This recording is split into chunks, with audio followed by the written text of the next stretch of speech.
Welcome to మెగానెన్ TV. Prajashanti party chief K Paul Yemen వెళ్లారు. Kerala nurse Nimisha ప్రియకు విధించిన ఉరిశిక్ష నుంచి ఆమెను విడిపించే ప్రయత్నాలు చేస్తున్నారు. యెమెన్లోని మత పెద్దలను కలిసి విజ్ఞప్తి చేసినట్లు ఆయన తెలిపారు. వారితో జరిపిన చర్చలు ఫలించాయన్నారు. బ్లడ్ మనీ చెల్లిస్తే క్షమాభిక్ష ప్రకటించే అవకాశం ఉందంటున్నారు పాల్. వారికి $1 మిలియన్ ఇస్తామని హామీ ఇచ్చామని, వారంలోపు ఆ మొత్తం ప్రభుత్వం ఇస్తుందా లేదా తనని ఇవ్వమంటారా అని అడిగారు పాల్.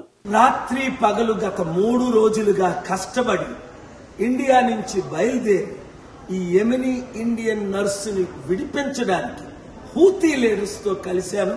మీడియా మిత్రులు మీరు చాలా మంది అది నిన్న ముఖ్యంగా నేను సుప్రీం కోర్టులో మోదీ గవర్నమెంట్ లీడర్ మేమేమీ చేయలేము, సనా సిటీలో గవర్నమెంట్ లేదు అన్నారు. అది అబద్ధం. హూతీ గవర్నమెంట్ ఉంది. వారిని నేను కలిశాను, వారిని నేను ఒప్పించాను. అందరికంటే ముఖ్యం most popular Muslim leader doctor సెమీ అల్ అరియన్ చాలా హెల్ప్ చేశారు. ఆయన 5 సంవత్సరాలు అమెరికన్ ప్రిజన్ లో ఉండి 220 సంవత్సరాలు ఆయన ప్రిజన్ లో పెడితే ముస్లింల కొరకు ఫైట్ చేసి, పలస్టీనియన్స్ కొరకు ఫైట్ చేసి, అమెరికాతో ఫైట్ చేసి మంచి పేరు ఇక్కడ సంపాదించుకున్నాడు. ఆయన సహాయంతో, చైర్మన్ మహదీ ఇబ్రహీం సహాయంతో, షేక్ అహ్మద్ గారి సహాయంతో, హూటీ లీడర్ హూతీ సహాయంతో, అలాగే కొంతమంది ఇరానియన్స్, ఒమాన్ లీడర్స్ కూడా హెల్ప్ చేశారు. కానీ మెయిన్ ఎక్కడైతే నిమిషా ప్రియ ప్రిజన్ లో ఉందో అది సనా, ఒకప్పుడు ఒరిజినల్ క్యాపిటల్. అది మన ఇండియన్ గవర్నమెంట్ కి యాక్సెస్ లేదు.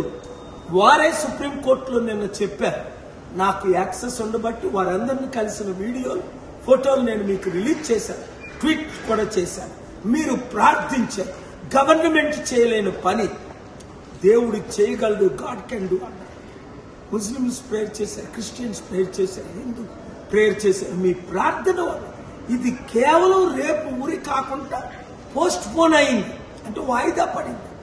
ఫ్యామిలీ ఎవరినైతే నిమిష చంపేసిందో సిచ్యువేషన్స్ మీకు తెలుసు. వారికి $1 మిలియన్ ఇస్తామని నేను హామీ ఇచ్చాను. 1 వీక్ లోపునే. ఇప్పుడు ఇండియన్ గవర్నమెంట్ ఇస్తుందా, నన్ను ఇమ్మంటారా? మీరు కానీ విడిపించారంటే మీరే $1 మిలియన్ ఇవ్వండి, మీరే క్రెడిట్ తీసుకోండి. దేశం సర్వనాశనం అయిపోతుంది. పట్టించుకునేవారు లేరు.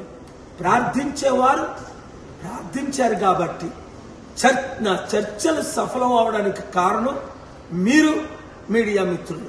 Thank you very much. ఈ వీడియో అందరికీ షేర్ చేయండి. ఇది కేవలం వాయిదా పడింది. అందుకని మరలా నేను ఇప్పుడు ఆ లీడర్ని కలడానికి, ఎందుకంటే యెమెన్ చాలా డేంజరస్, అసలు ఎవ్వరు వెళ్ళలేరు.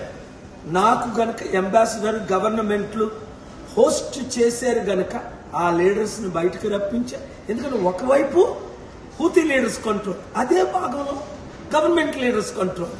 2 గవర్నమెంట్లు, 2 ప్రెసిడెంట్లు ఉన్నాయి ఒకే దేశానికి.